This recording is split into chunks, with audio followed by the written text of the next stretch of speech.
Live from the top of the beautiful towers at Merle Hay Mall, all 6 stories of it, it's FaithWorks Live!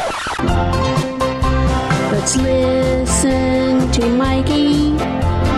He has great guests on his show. Let's listen to Mikey. You'll learn things you didn't know. Let's call in to Mikey and ask him a question or two. Because I know that Mikey wants to hear from you. And you're listening to FaithWorks Live. That was my mother-in-law, Linda Curry, who is the best jingle writer that I know.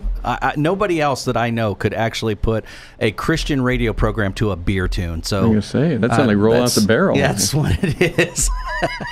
Okay. Thank you, Linda. In the tradition of Martin Luther.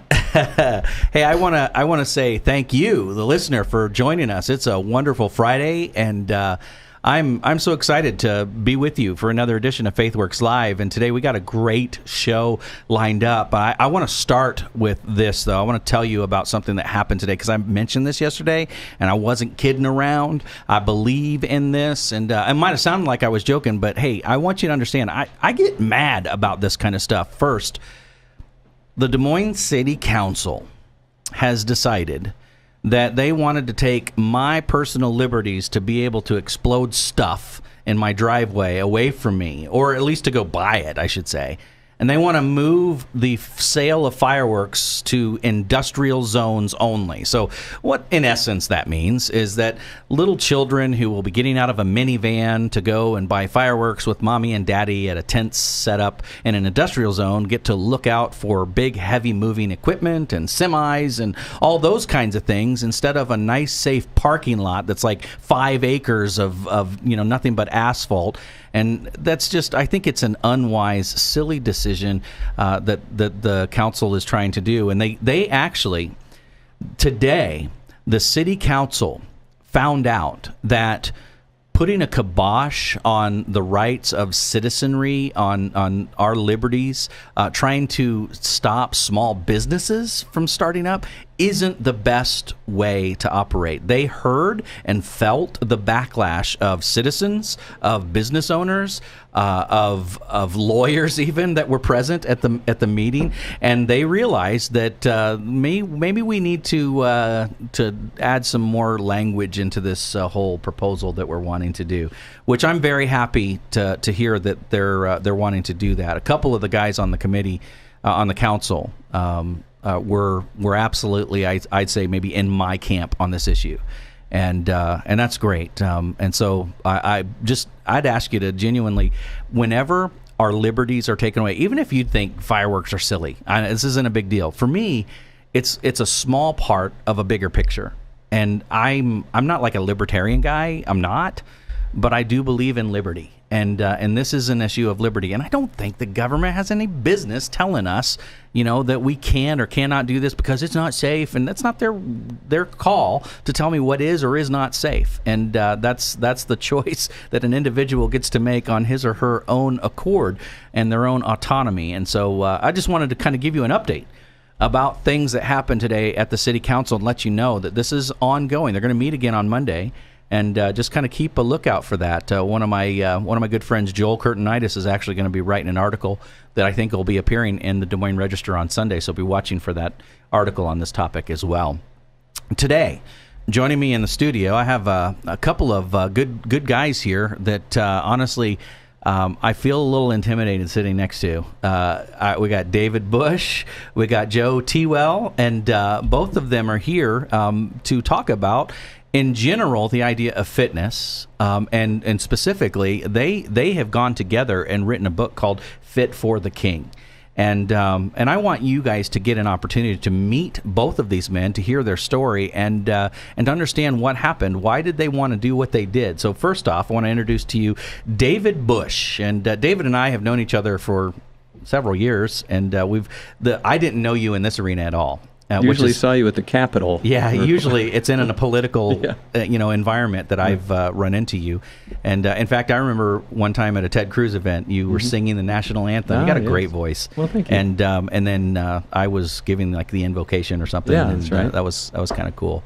But anyways, David, tell me a little bit about you and your story, and and how you and Joe got connected. Mm-hmm.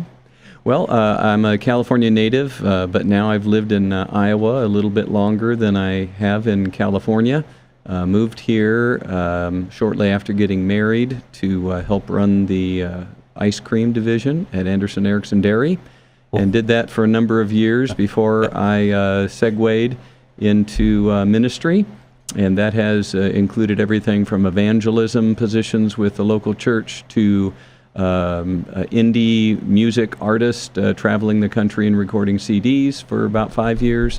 And then in the last 9 years or so, it has meant being a worship pastor at a local church. Sure. Yeah. At First Federated. Right. Yeah. Great congregation, a long-standing history here in Des Moines. Mm-hmm. Yeah. So, and Joe, tell me your story. Well, I am a career fitness guy, I guess. As we will talk, David and I have always shared the passion of exercise and workouts. That's kind of what brought us together. But honestly, it's turned into something bigger. We both have the heart to help people be their best, to be physically available, to serve our Father. And I've been in the fitness industry. This is my 27th year. Been a gym owner, local gym owner. I owned 2 gyms in Des Moines. Wow. So my whole life has been really around fitness and health. Mm-hmm. Now, if you're listening over the radio, you cannot see, but he's got like 14-inch arms on his biceps, So he's a big dude that's talking into the microphone, But what's most impressive is his heart. Yeah. Right, Mike? Let's go pastoral here. I can't see his heart. I can only see his arms right now. Okay. No, but that's awesome. And you look like a guy that would say, yes, I've been in this. So this is my career choice, and so that's awesome, man. And I look like a guy that works at Krispy Kreme's. I tell you, what's funny about that is this came with a price, and most of it wasn't any good. And it's kind of in our story, in our book. I put everything I could into my body, but my heart was empty. Oh, wow. And so that's all changed. So yeah. One of the good things is the fact that through all those hours in the gym, I did create a good foundation. So sure, it helps our message. Absolutely. Well, and you guys, so you guys got to know each other working out. I mean, were you guys sitting like on a, one of those exercise bikes next to each other, or, or on the treadmill right next to each other? And Joe was co-owner of a gym in Pleasant Hill, and was reaching out to the other co-owner, and had he and his wife and Joe and his wife over to her house for kind of an evangelistic dinner opportunity. Oh, cool. And ended up leading his his partner in this business to the Lord. And at this dinner? No, the next dinner. And the congruent. Yeah. And this person, with maybe greater clarity about some moral issues, called on the pastor at a point in time when Joe's life was spiraling out of control, and made an appointment that Joe was told he had to keep with the pastor. And so I dropped by the gym where he saw me all the time, and he said, "Joe, you're going to go talk with your friend, Pastor Dave." And we headed out to a park bench around Copper Creek Lake, and spent about 2 hours together. That proved to be life-changing for Joe by the grace of God. Wow, that's pretty awesome. Yeah. And I got to say, as a pastor, and you can say this as well, I do hate the whole stereotype when you text somebody, hey, we need to talk, and it's like the whole principal syndrome that comes over a person. Right. It's like, oh no, what do they know? But you did have one of those conversations, and God was in the mix, and God obviously got a hold of you big time. And so what happened? Tell me as a result of that. I mean, you're in a new place. I was just one of those people that I would refer to in my client base of redline. I mean, their health has deteriorated to a point that their life is at redline, and there needs to be some changes made, or they're physically just, they can't keep pushing through it. And that's really where I was on a spiritual level, empty and searching. And when you're empty and you're searching, you're trying to fill holes with things that really are, all self-serving. And Joe would be an example of the little secret that all the really successful and beautiful people don't want you to know is that they're really empty inside. Yeah. But let's not tell anybody that. Just allow the persona, and everybody would have said that Joe had life by the tail. Right. And he was in charge and large and in charge, and everything was going great. But as image management. Yeah. I mean, that's where most of us live our lives. We're just trying to maintain that facade that everybody else sees. Right. Well, and I led people to believe that all they really needed was a better diet and more exercise, and that would take care of their current situation. And the thing, even in those days, I wrestled with my faith. I mean, I was at that point more afraid of God. Really didn't think I was deserving or worthy.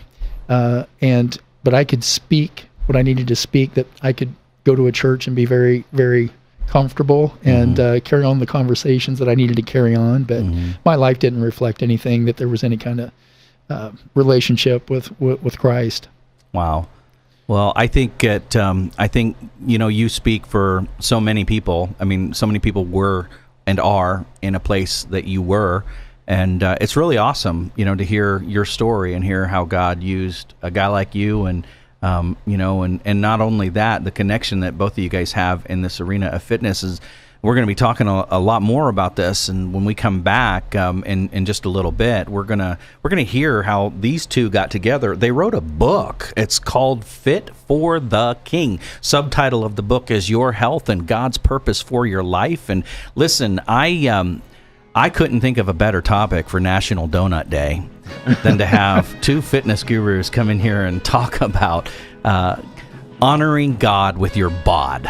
That's the biggest key, and I think this is going to be a great discussion today, and I know I'm going to feel guilty by the end of this show. But I want to have, if you got questions for David or Joe, give us a call, text us, 515-727-5842.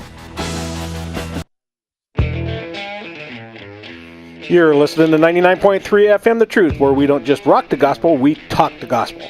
But don't just sit there listening. Come join us. Text or call 515-727-KTIA. And I'm your host, Michael Damastis, and this is Faith Works Live. It's a Friday, and we are talking being fit on National Donut Day. Got to start sometime. You got to start sometime. And so if you have just pulled into Krispy Kreme, or what's the other one? Well, let's go to Hertz. Let's go right to Hertz. It hurts. Yeah. Stephen, talk about it. Yeah. And we got what's the one on Southeast 14th? I'm thinking of. It's the donut place. I don't know why it just escaped me.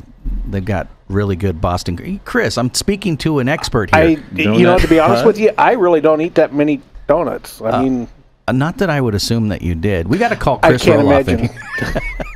So, what is the name of that donut shop? I can't think of it. See, maybe that's God already working right now in my life. There's already a purging taking place.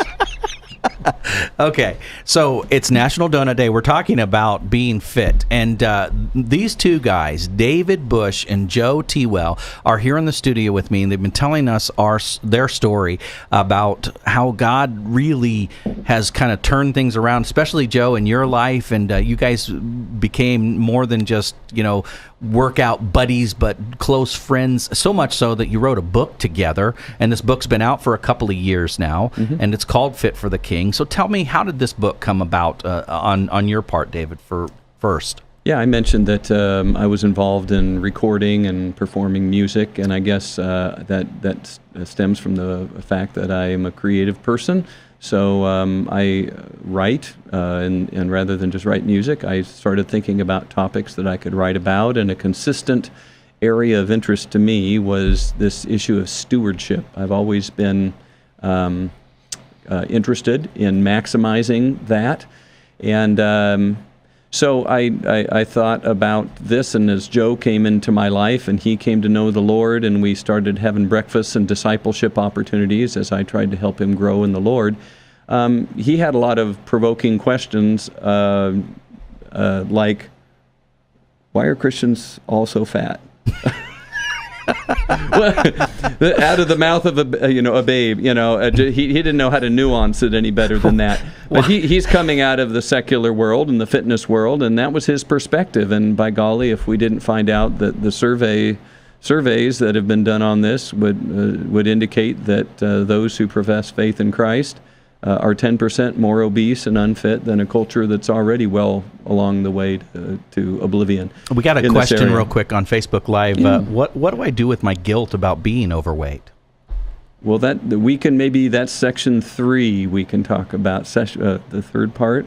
Okay. That's going to hijack our conversation. Okay, I don't want to do that. Okay, we'll address that. We'll address that. But we started talking about that. Hey, why is this? And we started, I think, through biblical issues about body stewardship, and came to recognize that there wasn't a whole lot written or a whole lot talked in the Christian culture about stewardship of the body, other than maybe a few chicken soup for the soul, kind of offerings that were out there.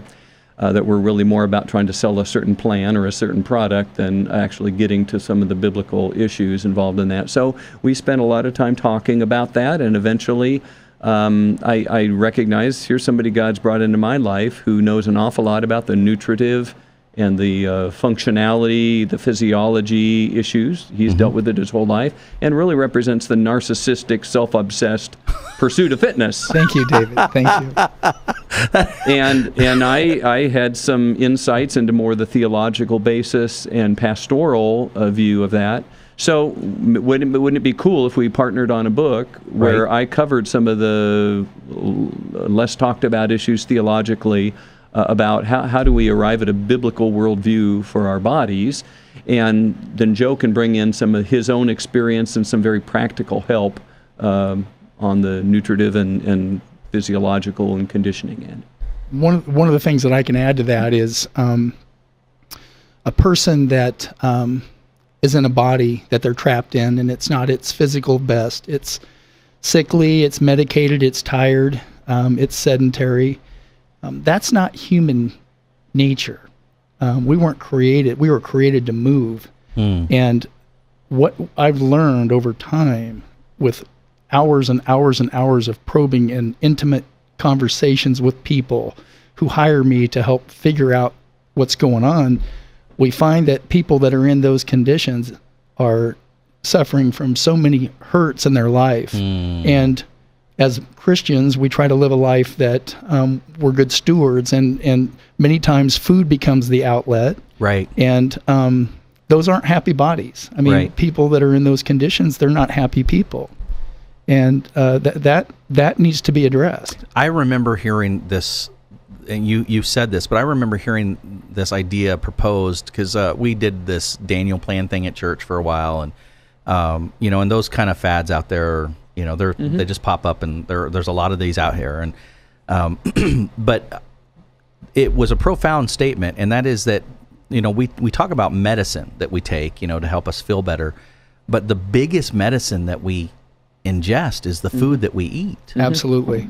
And I've never kind of put food in that category, that it has a medicinal, you take the wrong medicine and it's going to start affecting you adversely, and sometimes when you take different kinds of medicines, they have this effect upon you that's adverse as well. And so I'm like, man, if that's the way food is in our body, we're like, we can really be hurting ourselves, if you think about that. I mean, I had never put it in that category, but it just really clicked with me when I started thinking about it that way. And confessional, it hasn't motivated me yet to do some ultra changes, but it did make a ton of sense.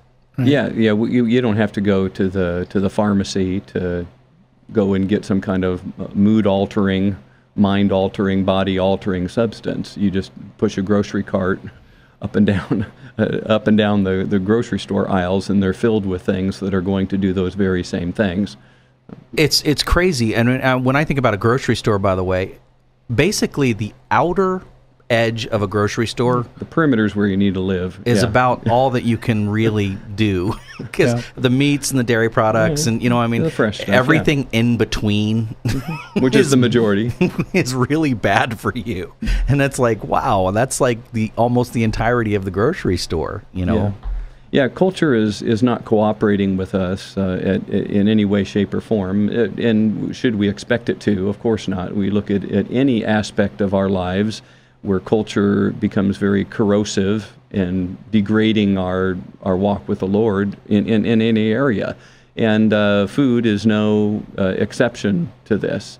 So we can decry entertainment, we can decry this, we can decry that, and say, look at the coarsening of this and what a society we live in. But we need to recognize that what we buy to put into our bodies has undergone the same kind of degeneration that everything else has, and there are a lot of poor choices that are out there for that as well. And there's a very broad path that most people are walking down, and then there's a narrow way that we're called as disciples of Christ to cast aside some of these other excesses and chart a different course. Right. Well, I think you guys have a great message. I'm excited to talk about some practical things that people can hear, and especially more on the book, where they can get this book and find this book. This is a powerful session. Listen, our bodies were created by God. They were created for God, and they were created to honor God. And so it's really important to have these kinds of discussions. We'll be back in just a moment. It's Mikey, he's better than TV. We're listening to Mikey, and best of all, it's free. This FaithWorks Live. We're challenging you today. It's National Donut Day. Just pull out of that parking lot. Get out of there.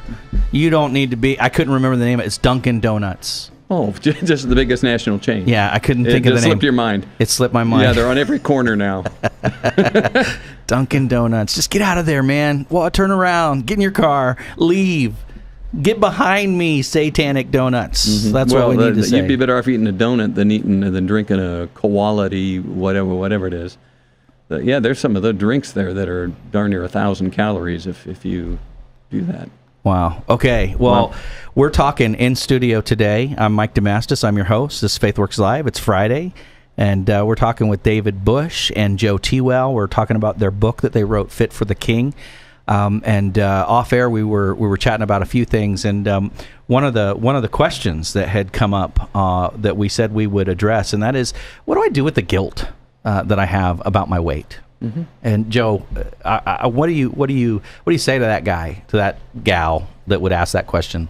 Well, as a believer, anytime that I face guilt in my life or condemnation, whatever it may be, I give it to the Lord first and foremost.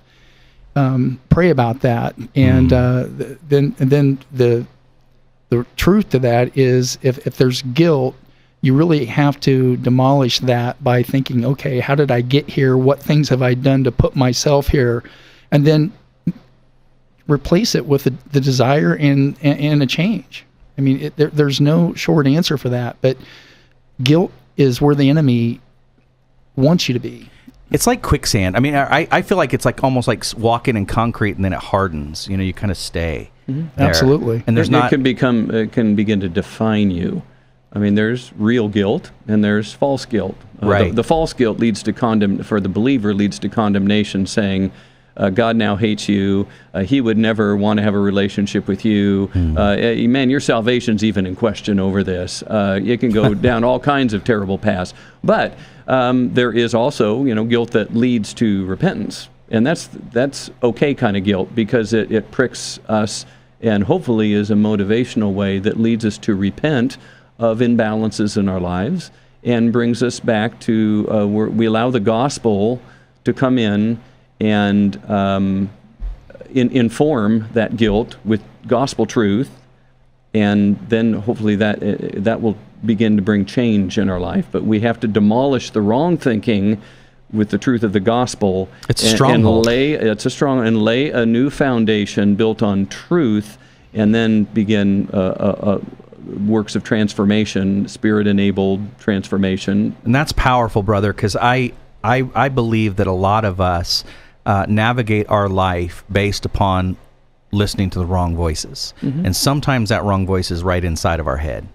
And I think that, when we recognize that the only voice that matters is the King's, is the Spirit's voice. Right. That's when we really get to start to navigate life with the right map. It's like all of a sudden we get it. Okay, I am His beloved child. Now I can move forward. Right, and the Spirit doesn't speak in words of shame. Yes. The Spirit speaks in words, it doesn't speak in words of condemnation. So if you're feeling guilty, I guess I would say, what kind of guilt is that? If you do have a weight problem, if this is something that is impacting your availability to the Lord, it's impacting your mood, you're finding that food has become an idol in your life, that you're thinking too much about it, that your life is becoming obsessed with thoughts about when your next meal is, what it's going to be, when it's going to be, and how much you're going to enjoy it.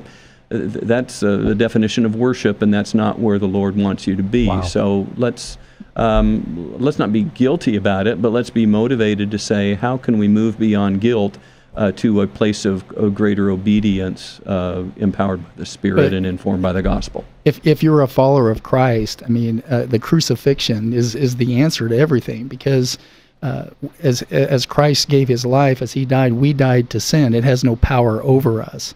And so each day is new, and to get up and say, today I'm a child of God, I am saved, I am living my life for His glory and for His works, and my body is keeping me at a place where I can't do that. And you got to get real. You just got to get real. And but it doesn't have to be this way. It doesn't. Nobody's holding a gun to my head. Right. There's no old nature coming out and saying, I'm going to take you back to think just like you were when you were unsaved. No. You're going to have the flesh. You're going to have a culture that doesn't cooperate. You may even have Satan tap on your shoulder, though I guess probably not. But you're going to have the world, the flesh, and the devil that you're struggling with in this area. But it is not who you are. So on the book, first off, let's give a shout out in terms of how do people get a hold of this real quick, because I want to make sure that people can find access to this. Is there a website we can go to? Well, you can go to Amazon. That's a quick go-to for anybody on Amazon.com, and then you can go to our website, Fit4. It's the numeral 4, not FOR. Fit4theking.net, and there's all kinds of resources there. That you can look through, video resources and videos. Now, you guys, can you be hired to do like personal training with? We do that. We have a coaching module, and we're working and developing on that even to make it more thorough. But Dave and I, we have multitude of opportunities for people. We do workshops. We either do weekend workshops, we'll do a 7-week workshop. Wow. We also have the very first that we've been able to find, a 28-day health challenge with daily devotionals and Christian artists. And that's so cool. Online content. Right. And even looking at doing some things in weekend retreats, things like this. A 28-day challenge. It's a 28-day health challenge that really... so it's June 2nd. So by June 30th, I could make this happen. Yeah, if we were holding one. we hold them in the spring and the fall. We just complete it. These are online? Okay. Yeah, these are online, and they basically dose out the book and Joe's coaching over 28 days. And it gets people starting new habits and starting to demolish. And you do it in the spring and the fall. And the fall. And then Inspire Conference is also something that was birthed through this. And that's each January here locally. We've got Gary Thomas, best-selling author, Sacred Marriage, and many other books. Most people don't know that he wrote a real good book, a solid book on the same issue. It's one of the best ones I've read. Wow. Everybody Matters. And so he's going to be speaking and talking about not only that issue, but specifically how our health starts impacting marriages. Wow. And there's a lot there to dig into. Oh, absolutely. I mean, as I was thinking, as you guys were sharing some of the things that you've been sharing today, is that you say, like, you got a spouse that decides, I want to do this. I'm tired of, feeling tired, and I want to start changing. But their mate is like, you do what you want to do, but don't expect me to come on board with this. Yeah, that makes it very difficult. It's almost like setting up for failure, isn't it? It doesn't have to be. I think that if you go about it the right way, I mean, your physical health is one of those individual things that we possess outside of our marriage. Does it help to have spousal support? Absolutely. But you know what I find a lot of times that's the case, where one will come in and say, I really wish my husband would get started, or I really wish my wife would get started. But as they start engaging in the behaviors and they start making these changes, they start feeling better. They treat their spouse better. They have more patience with the kids. There's more energy. It becomes contagious. And it just changes the way people see this. And it's not some tape measure thing. It's, man, look at her energy. She wants to go. She wants to do things. And that's what we believe it being, a good steward is with your body. And so I would say the things that you're describing, the attitude of individuals and their energy levels and stuff, those actually are going to come before you probably start seeing physical changes Absolutely. happening. But they'll be synergistic. I mean, it's like first it's a weight around your ankles, and pretty soon it's a wind at your back. When you start feeling success and seeing success in this area, it really becomes very motivational. How do you define success in this? Greater availability. Wow, I love that. I think that's so great. This will touch on another question that somebody's written in about, are you just wanting everybody to be skinny or something? No, we don't define being fit for the king as a dress size, a pant size, a basal metabolic rate, a 5K or 10K time. We define fit for the king as being available. Are you physically available to love God completely, let Him love others through you, and accomplish all He desires with you for His glory? So that is our operating definition of what it means to be fit for the king, which stands in great contrast to most of what you'll hear from the culture. But we're not about trying to create a bunch of edifices that impress people. It may be more culturally impressive, but that's a byproduct. The main thing we're looking for is to get the church engaged and available so that it has the vitality, it has the mental clarity, it has the ability to be a credible ambassador in a culture that does value these things. So how can you fight a spiritual battle when physically you're not even prepped for battle? Yeah. I think the two go hand in hand. And so we're all warriors in this spiritual warfare. And so these are powerful thoughts. When we come back, I want to hear a little bit about your story with your own father. And we'll be right back. The traffic on your way home may be stop and go, but the conversation here never slows down. If you want to be a part of it, you can call or text 515-727-KTIA. I'm Mike DeBastis, and I'm the host of FaithWorks Live, and I want to ask you a question. Did you know that a leaky faucet can actually, if left unrepaired, waste more than 3,000 gallons of water a year? Have you ever heard of a silent toilet leak? Silent toilet leaks occur when water doesn't appear to be running, but it's being released, and silent toilet leaks can waste thousands of gallons of water every single year as well. Nathan Shanks, the owner of Baldwin Heating, Cooling, and Plumbing, sees problems like this every single day. He can quickly, efficiently, and affordably help you resolve any of your plumbing issues. No problem is too small, and no challenge is too large. Call Baldwin Heating, Cooling, and Plumbing today, 515-371-4036. That's 515-371-4036. And today in studio on National Donut Day, we're talking about living fit for the King with David Bush and Joe Tewell. And man, these guys have said some things. I hope that it's been impacting you, because it's really kind of stirring stuff up in my heart. And I remember having a private lunch with David, and I was telling him off air that he didn't even realize it, but at the time, just as he was telling his own story, that things that he was sharing were deeply convicting to me, and some of that was related to your father and the stuff that you shared about him. Could you share some of that right now?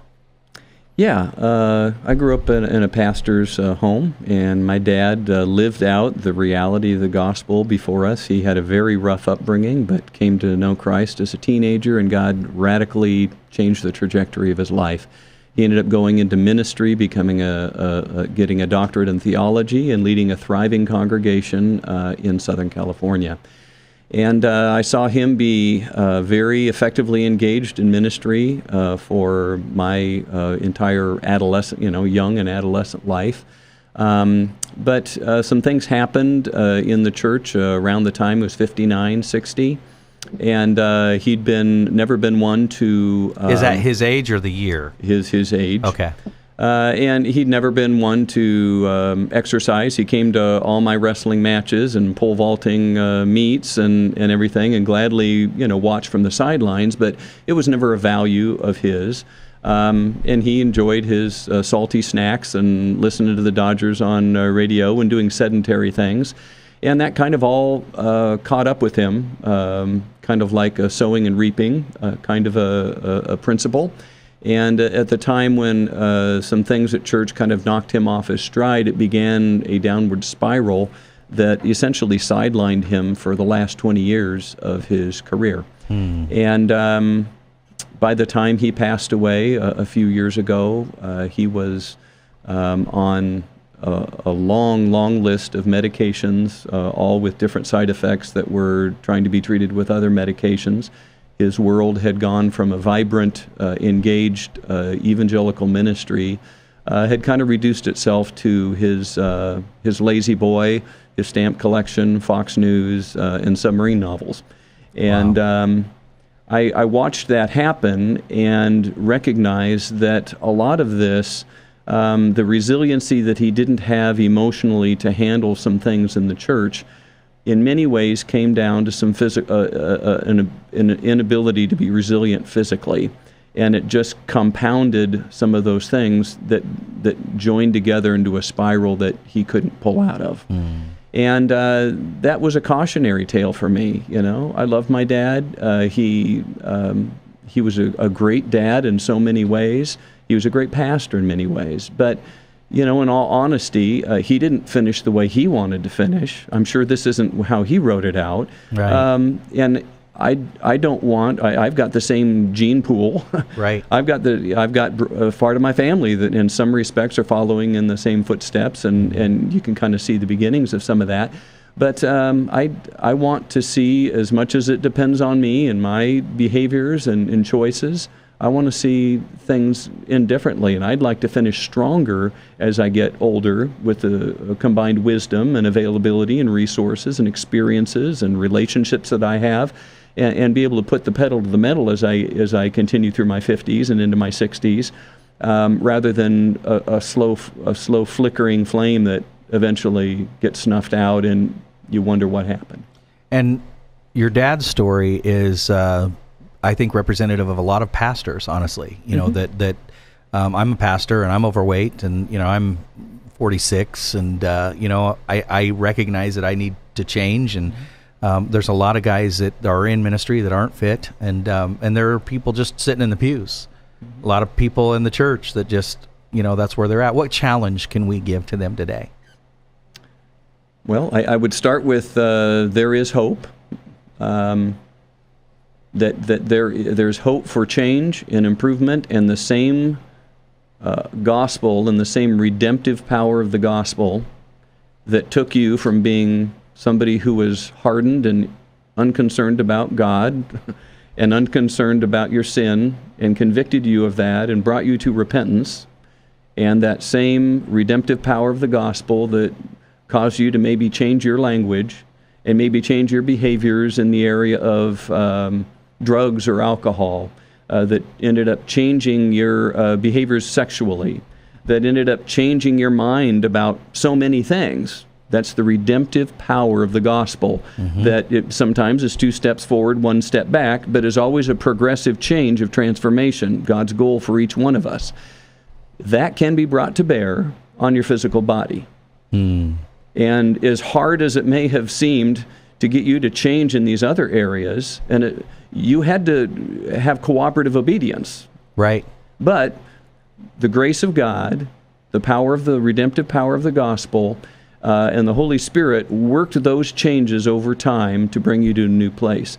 This is not some area that is out of reach and is beyond God's ability to change too. That is such a good word, brother. I love that, because that's an encouragement. And people know that, yep, me and God, together we got this. And that's a powerful thing. What would you add to that, Joe? Well, I think that the great thing about your health is you can absolutely change it by just changing a few basic behaviors, like drinking water, getting sleep, eating with purpose, moving with intention. And that has to be done each day. You wake up and you have the mindset. So I would encourage people to reflect a little bit and just start moving and start changing some things. I mean, I had a lady 2 days ago in the gym, who was in chronic pain. Her knees hurt, her ankles hurt. I said, do this for me. Drink 100 ounces of water today. Drink 100 ounces of water today, and I guarantee you, you're gonna find it's a lot better. Long story short, the next day she came in and waited around for a crowd to leave me and said, it's unbelievable. And this is how simple this is. Just drinking water, being hydrated, moving. We teach very practical things in our ministry about getting healthy. Turn off your electronics and go to bed. Yeah, that's right. That's such eat around fuel, and honor your food, and it'll honor your body. And think about it, plan it. Plan your day. So if somebody wanted to come and say hey to you, where would they go? You could go to Gold's Gym on 22nd Street, and I do wellness coaching there, and from meal planning through fitness strategy, and even prayer if I need to. So yeah, that's awesome, Joe. And I think God's got a great ministry in your life where you're working and what you're doing, and that's a wonderful thing. David, how about you? How would we hook up with you? Go to our Fit4, the numeral 4, not F-O-R, fit4theking.net, and you can get a hold of us through a contact page there. And look at the resources there. We have workshops that we do that can locally be 7 weeknight things or weekend intensives. We have the Inspire Conference that comes up. We've got these online challenges, spring and fall. And we're talking about opportunities to do everything from fitness, weekend camps and things like that, trying to put some things together to help people. But if you have an interest in knowing more, we've talked at Christian schools, we've been a part of their curriculum locally, we've done teacher in services, we've done chapels, we've done things for churches and midweek things. We'd love to be able to minister any way we can. I just think it's a great resource that you guys are here, that you're in Des Moines in central Iowa, and you're accessible. And I just love that. And I would encourage you guys to go check it out. fit4theking.net. And there's a ton of stuff there. You can reach out to these guys and try to find out more, and maybe make a difference today. Maybe it's National Donut Day. Just don't do it. Don't go there. And try seriously. Don't have a Coke tonight. Have water. Just make some changes that you can make changes. Let's all do this together. I think that's really important. I want to be able to be available for Jesus, to serve him to the best of my ability. I desire that, and I hope you do too. And I want to thank you for listening today. I love the message of these guys, and thank you for being a part of the show. Thanks for the invitation. Thank you so much. Yeah, absolutely. And hey, we're gonna be back on Monday, and you guys have a great weekend. God bless.